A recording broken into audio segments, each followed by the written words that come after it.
The holidays can be a joyous time as many of us come together with family and friends to celebrate during the holiday season.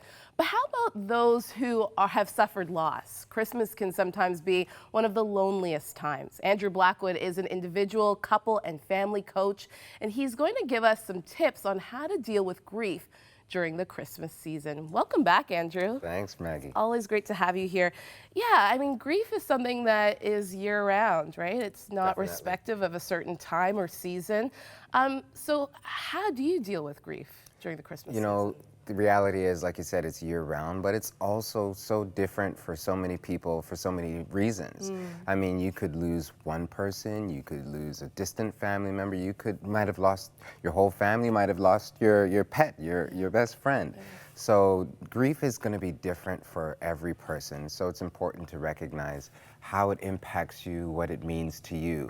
And I think that's a good place to start. There's no one-size-fits-all approach to how to deal with it. So it's important to know that it's personal. In some ways it's private, but you don't have to be alone with it. And that's important. You have a list of 5 points that we're going to go through. But I think as you said that, I thought some people might feel guilty for grieving through the Christmas season, feel like, well, everybody else is happy. I guess I just have to pull myself up by the bootstraps and try to put on a brave face. Is that the right way to approach it? Again, sometimes we have all or nothing kind of thinking. So to expect that you can just hide it, that's probably not very healthy. And to expect that other people will not be able to appreciate the fact that you're grieving, that might not be fair either. So to anticipate the grief coming and going, it's important to help yourself that way too. Okay, so let's go down your list. So number 1 is remember that grief is very personal. However, you're not alone. Exactly. So there are many people who've experienced grief and loss as well. So it's important to recognize that you are not alone in that way. And on top of that, sometimes people don't know how to interact. They might be silent or they might seem, a little put off, but they might just need some help to figure out what it is that you need from them. Whether that's, I just need some time, I'm not ready to talk about it, or I just need someone to sit with me and not say anything. Right. Is that a good time, or maybe, I know that there are grief counseling groups that you can be a part of where you're among other people that have also lost, and maybe just being in that group and in that community can be encouraging? Yes. There's a different kind of understanding that comes along with grief. In some ways, you get inducted into this community of loss because you know what it feels like to lose a particular person. Right, so there's definitely a different level of understanding there. And I think too, I think of myself, I haven't really lost somebody very close to me. I've lost some, distant relatives, but I think I wouldn't know what somebody needs. So maybe even just asking the person that's grieving, what can I do to help you? How can I be a support during this time? Exactly, and some people, they might not even know the answer to that question, but I think that's a good first step. Yeah. Okay. Number 2, be intentional about who you want to be around. Exactly. That's interesting. Right, and that ties into that goes for all of us, not even if you're grieving. Just be intentional about who you're around. All the time, right? Sometimes people have the best of intentions. However, you sometimes from previous interactions, you might get a sense this person might not be the person that I want to sit next to at this family meeting. Whereas there are other people that are readily compassionate and they're pretty open, or they're pretty okay with just laying back and allowing whatever to kind of flow. So be intentional about what environments you want to be in. Okay. Number 3, be fair and realistic with yourself. Exactly.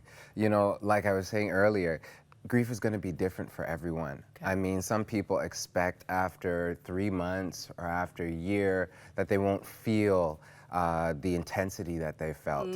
I mean, it's one thing to have a chronic kind of grief where you're unable to go to work or you're unable to pursue the future that you want.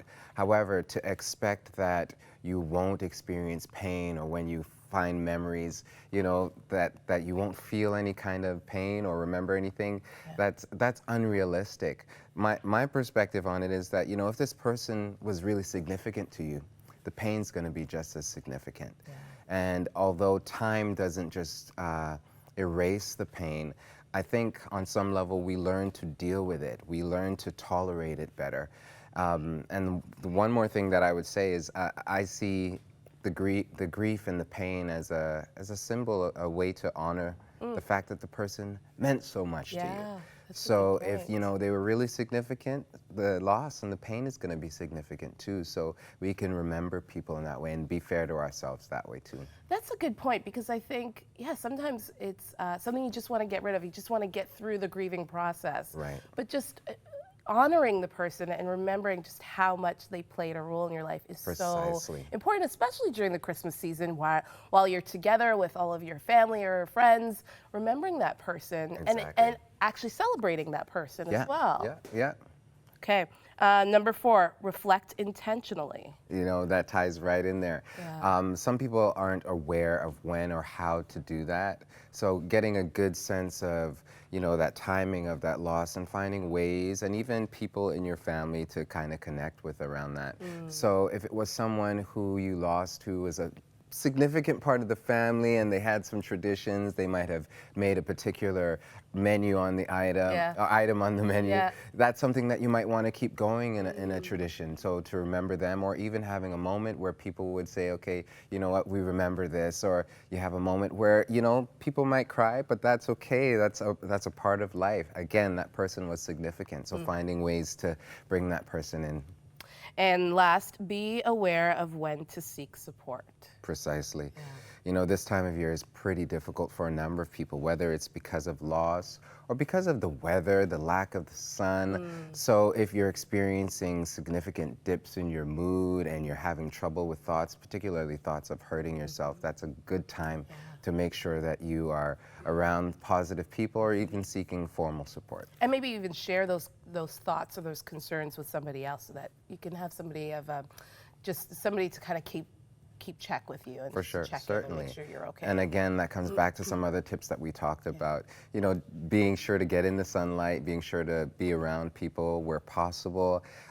Eating well, again, sometimes that ties in with grief, and it's, you don't have much appetite, so there are ways to get some nutrition in, whether you're drinking, juices, fluids, and all those kinds of things that are really important. How do you deal with grief when it's a child? When a child, is in the mix and they've maybe lost a family relative, how do you just process that with a child? Well, one of the things that's important is to kind of just continue to observe them and be aware of their coming and their going. You're not going to have that entire conversation and process things just once. Yeah. So being open and ensuring that you hear the questions and you listen for the concerns behind the questions.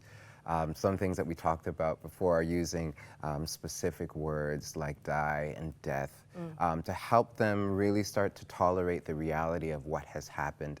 And sometimes children know a lot more than we give them credit for. So by being intentional about not dismissing what their concerns are or pretending as if, they're not ready to handle this. How does faith then play a role in this? We're people of faith, and when you think about grieving somebody and dealing with the fact that they are now in heaven and all of those issues, how does faith then play a role in just calming us and reminding us of that? Yeah, it's a really perfect question because the reality is we have a different perspective where we can talk about hope, where we can talk about that peace in that sense that life as we know it has ended, but life is just beginning and it will continue beyond that. And again, when you come back to children, sometimes they might not have that understanding, fully, but it's a good opportunity to start to explain and answer those questions as well. I think of when you get together with family and all of that joy, just spending that time, as you said, I think that's so important, spending that time to just honor even that person that's no longer there, and allowing to create an environment where it's okay to grieve is so important. Definitely. And so rewarding as well. Thank you again, Andrew. My pleasure, Maggie. And if you at home are going through a difficult time, as we said, many people are are excited about Christmas, but I know that there are some of you at home that are just really dreading the day and just thinking about somebody that you've lost. Please feel free to call our prayer lines. We have wonderful prayer partners that are waiting to take your call and waiting to just pray with you and walk with you throughout this difficult season and show you that there is hope. There's hope in Jesus. Stay with us. We'll be right back.